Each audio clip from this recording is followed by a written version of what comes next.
आज की ये वीडियो बहुत ही खास होने वाली है क्योंकि एक नया वाइब कोडर आया है गूगल का एंटी ग्रेविटी।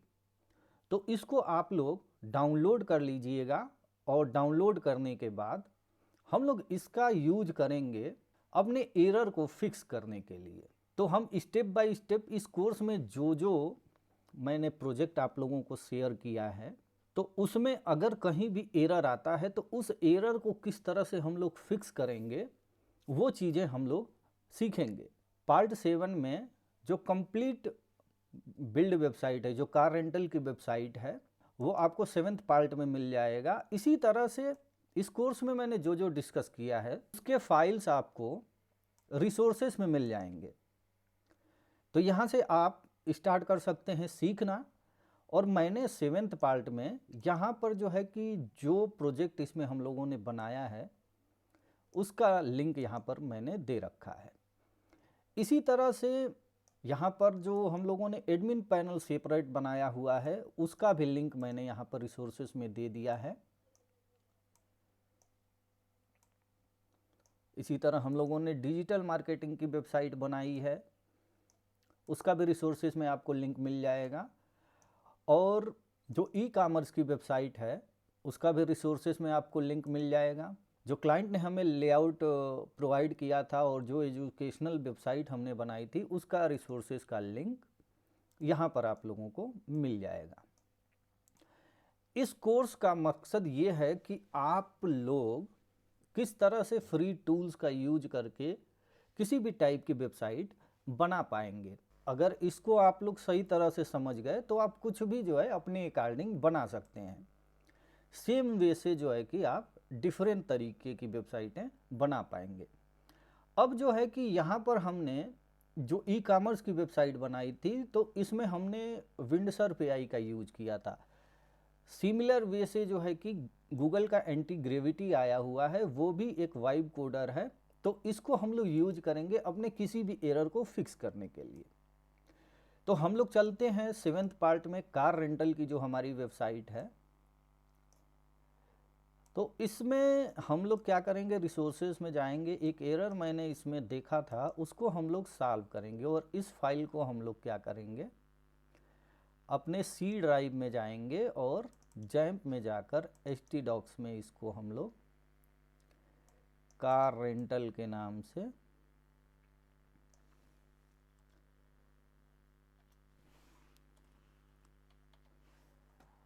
सेव कर लेंगे। सेव करने के बाद और कभी भी देखिए जब भी आप अपने लोकल होस्ट में वेबसाइट को रन कर रहे हैं तो आप याद रखिए कि आपका जैम कंट्रोल जो है कि स्टार्ट हो। अब यहाँ पे देखिए ये हमारा जैम कंट्रोल है, आपका ये स्टार्ट होना चाहिए, तभी आपका जो है कि लोकल होस्ट में ये आपका PHP माई एडमिन जो है ओपन होगा, जो एक तरह से सर्वर का काम करेगा। तो अब हम लोग क्या करते हैं, जो जिप हम लोगों ने डाउनलोड किया था उस जिप को हम लोग यहाँ पर सेम फोल्डर में एक्सट्रैक्ट कर लेते हैं। अनजिप करने के बाद मैं ये उम्मीद करता हूँ कि आप लोगों ने एंटी ग्रेविटी जो वाइब कोडर है वो सॉफ्टवेयर आप लोगों ने अपने कंप्यूटर में इंस्टॉल कर लिया होगा। अब हम लोग क्या करेंगे, यहाँ पर ओपन फोल्डर में जाएंगे और जहाँ हमारा फाइल है जैम्प में आप जाएंगे, htdocs में हम लोगों ने इसको एक्सपोर्ट किया हुआ था। तो यहाँ पर कार रेंटल हमारा आ गया और ये फाइल हमारी यहाँ पर हमारा प्रोजेक्ट खुल गया। अब इस प्रोजेक्ट में मैंने डाटाबेस में कार रेंटल का जो है SQL फाइल आप लोगों को प्रोवाइड की है। तो हम क्या करेंगे, पहले डाटाबेस पे जाएंगे और एक कार रेंटल नाम से एक डाटाबेस क्रिएट करेंगे। क्रिएट करने के बाद हम लोग इंपोर्ट पे जाएंगे और इंपोर्ट में जाने के बाद फिर से हम लोग सी ड्राइव, जैम्प, htdocs में जाएंगे और कार रेंटल का जो जिप हम लोगों ने अनजिप किया था उसको यहाँ पे फाइंड करेंगे और ये कार रेंटल हमारा है। तो कार रेंटल में डाटाबेस में जाएंगे, कार रेंटल एसक्यूएल को यहाँ पर इंपोर्ट करेंगे।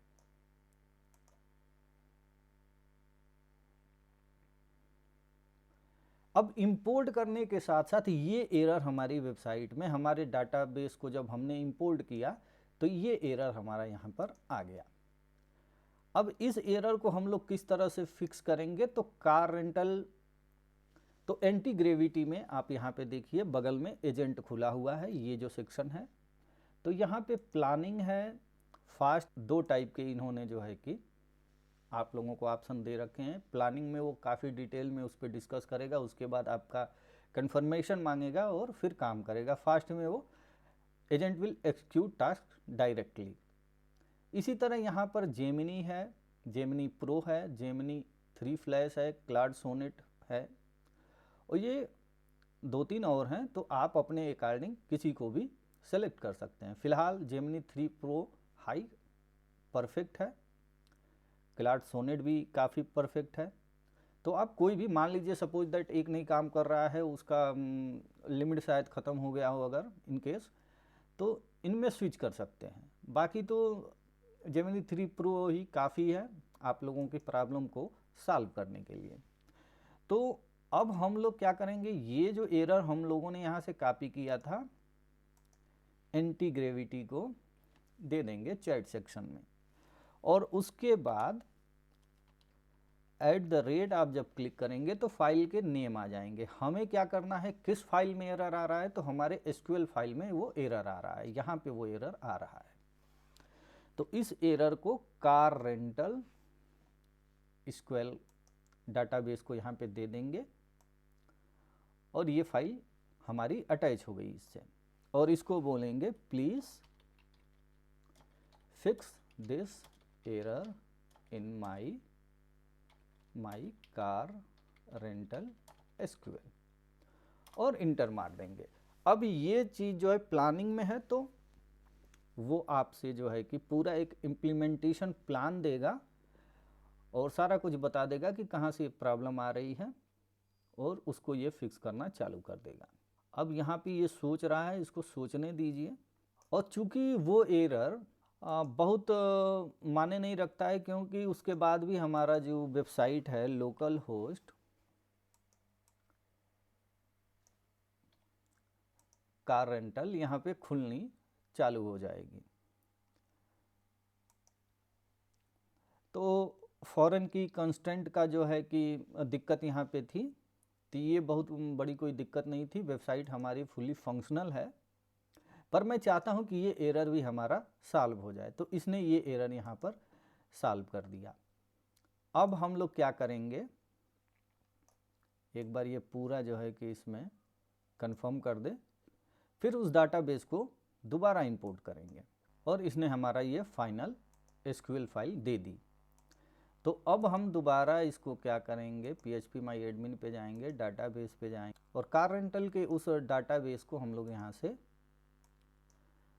ड्रॉप कर देंगे, और फिर हम कार रेंटल का डाटाबेस क्रिएट करेंगे, और यहाँ से फिर इसको हम लोग इंपोर्ट करेंगे। और यहाँ पे देखिए import has been successfully finished. अब यहाँ पे कोई भी एरर हमारे इस प्रोजेक्ट में नहीं है। तो ये शायद आप लोगों को अब फाइनल हो गया होगा कि किस तरह से हमें कोई भी प्रॉब्लम को यहाँ पे फिक्स करना है। अब नेक्स्ट स्टेप में हम सेकेंड प्रोजेक्ट को इंपोर्ट करेंगे, और यहाँ पर हम लोग चलते हैं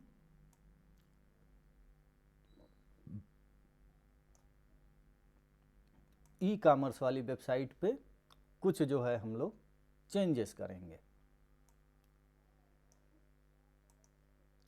तो ये हम लोगों ने इसको डाउनलोड किया, और इसको हम लोग फिर से डाउनलोड करेंगे htdocs में ही, Trends1 के नाम से।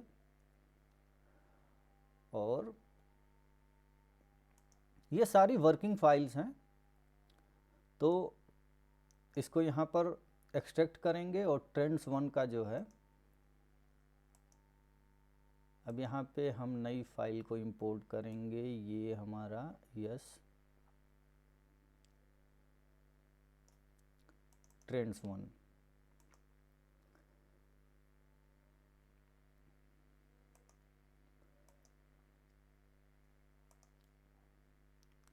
और ट्रेंड्स1 को हम लोगों ने इंपोर्ट किया, तो हमारा डाटाबेस किस नाम से है वो जानने के लिए आप जो है यहाँ पे देखिए ट्रेंड्स1 DB के नाम से हमारा डाटाबेस है। तो इस डाटाबेस को हम लोग phpMyAdmin पे जाते हैं और इस नाम से डाटाबेस को हम लोग यहाँ पे क्रिएट करते हैं।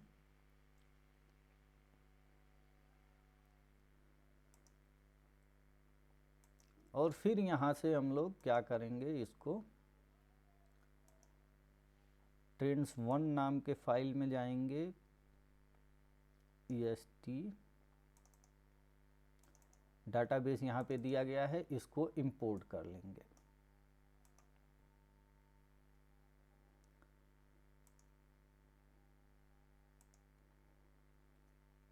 ये डाटाबेस हमारा इंपोर्ट हो गया। अब यहाँ पर जब लोकल होस्ट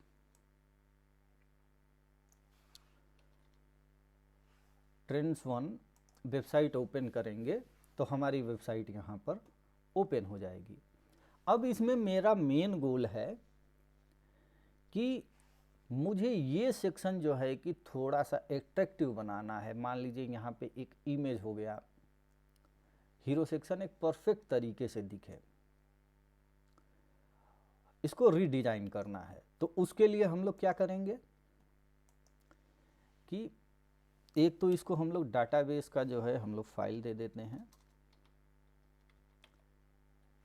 ट्रेंड्स1 DB_SQL, और फिर इंडेक्स का भी हम लोग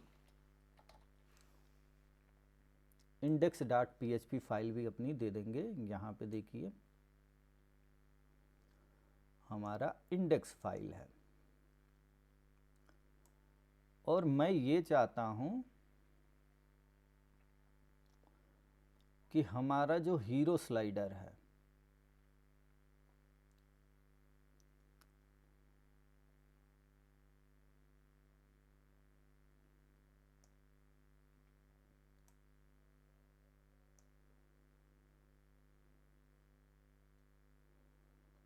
यहाँ पे डायरेक्ट इस पार्ट को ओपन चैट विथ एजेंट कर सकते हैं, तो वो ये पूरे इस लाइन को यहाँ पे ऐड कर देगा। और मैं बोलूँगा प्लीज़, आप इसको हिंदी में भी बोल सकते हैं, इंग्लिश में भी बोल सकते हैं, जिस लैंग्वेज में आप जो है कि कंफर्टेबल है उस लैंग्वेज में इसको बोल सकते हैं। तो यहाँ पे मैं बोलूँगा कि please make my hero section dynamic and please add right side images to। Means जो है कि हमें यहाँ पर जो है कि एक इमेज चाहिए,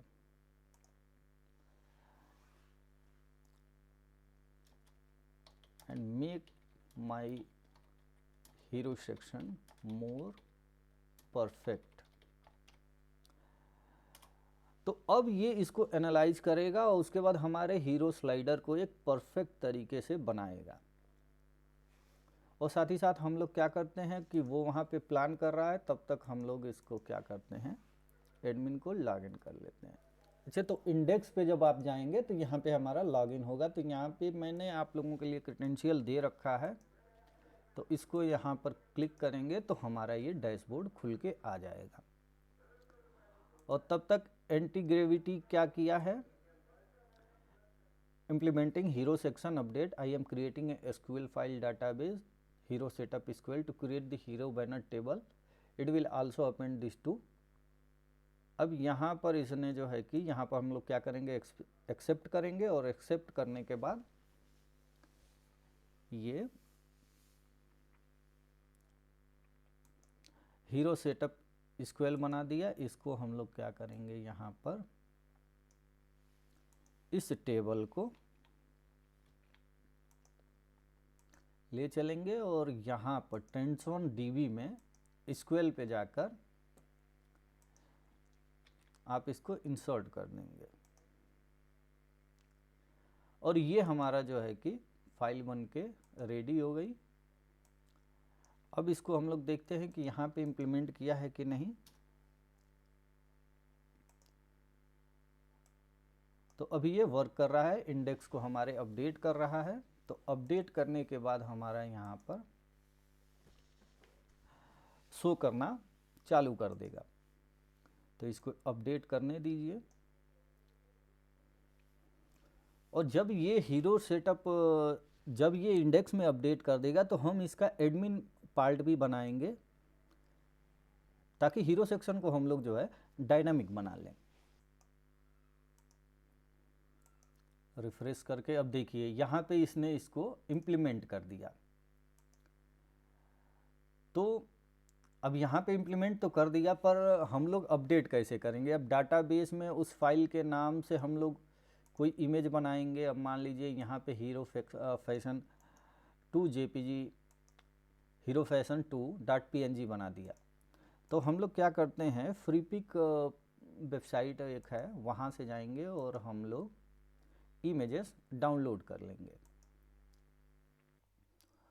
और मैं इसमें अब एडमिन पैनल भी बनाऊंगा, एडमिन मैनेजमेंट पेज भी बनाऊंगा ताकि वो हमारा, एक मिनट, इसको हम लोग यहाँ पे चलते हैं और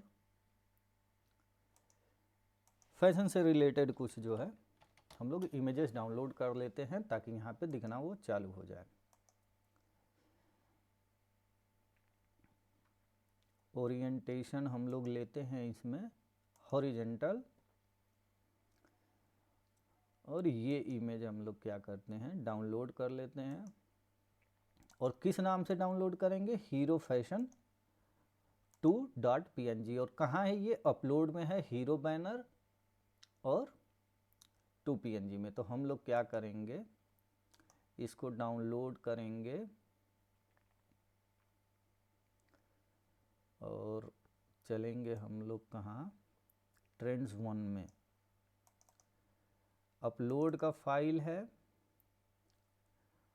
और वहाँ पे ये किस फोल्डर के नाम से बनाया है, हीरो बैनर्स। तो इस फोल्डर में हम लोग इसको नाम देंगे हीरो फैशन PNG। और जब हम लोग इसको रिफ्रेश करेंगे तो ये देखिए यहाँ पे इमेज आ गया। सिमिलरली हम लोग क्या करते हैं, समर कलेक्शन का भी एक इमेज हीरो फैशन 1.png है। तो हम लोग कौन से फाइल, किस नाम से 2 था, तो एक और इमेज हम लोग डाउनलोड कर लेते हैं, सेव कर लेते हैं। फिर से एक हम लोग इमेज ले लेते हैं और इस बार हम लोग क्या इमेज लेंगे, समर कलेक्शन का हम लोग एक बार रिफ्रेश कर लेते हैं। ये इमेज आ गया, यहाँ पे आ गया, ये वाला इमेज जो है कि इलेक्ट्रॉनिक सेल का नहीं है, तो इसको हम लोग हीरो टेक वाला जो है के नाम से सेव करेंगे। तो एक स्मॉल इमेज यहाँ पर स्मॉल साइज वाला डाउनलोड करेंगे।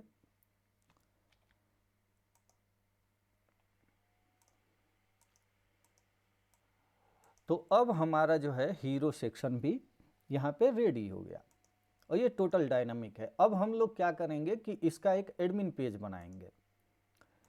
ये एक्सेप्ट ऑल करते हैं। अब हम लोग क्या करेंगे,